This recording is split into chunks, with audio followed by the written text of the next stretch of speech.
Tonight, a family in Fairfax County is outraged over a possible insanity plea for a man accused of killing their loved one. Police say 32-year-old Gret Glyer was shot multiple times as he slept next to his wife. So this happened back in 2022. An acquaintance, 36-year-old Joshua Danehower, is charged with his murder. Now, Glyer's loved ones are now coming forward after they claim the suspect might be found not guilty due to reasons of insanity. Our Matthew Torres is at the Fairfax County Courthouse with the latest developments and why the family feels prosecutors just aren't doing enough. So here we are 3.5 years later without my son. It's been a tumultuous journey for Sylvia Glyer and her family on a mission for justice for her son Gret, shot and killed in a home invasion in Fairfax City in 2022. He had a global network around the world of people that love and care about him, and all these people are hoping for justice in this case. Pick out your very first DonorSee project. Glyer was the 32-year-old CEO of his charitable nonprofit DonorSee. Authorities say Joshua Danehower broke into Glyer's home and shot him 10 times while he slept. Glyer's wife was lying next to him, and their 2 toddlers were at home at the time. None of them were hurt. This evil murderer knew what he was doing. While the motive is unknown, Glyer's family says the suspect went on a date with Glyer's wife a decade earlier.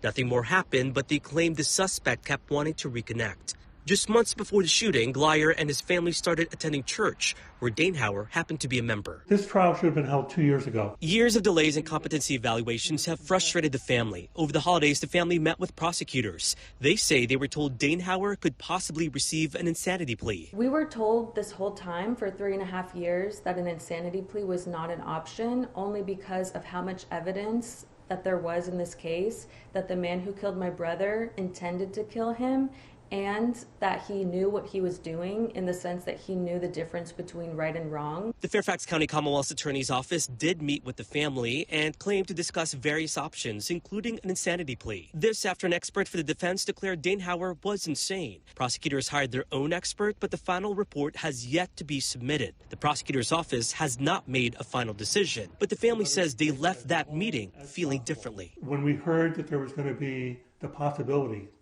of a plea of not guilty by reason of insanity, we did not accept that. Shocked and appalled that the prosecution team would allow this to happen and not fight for a trial, which there is a legal precedence to do. If there is an insanity plea, Danehower would be in a mental facility where there's a yearly hearing for 5 years.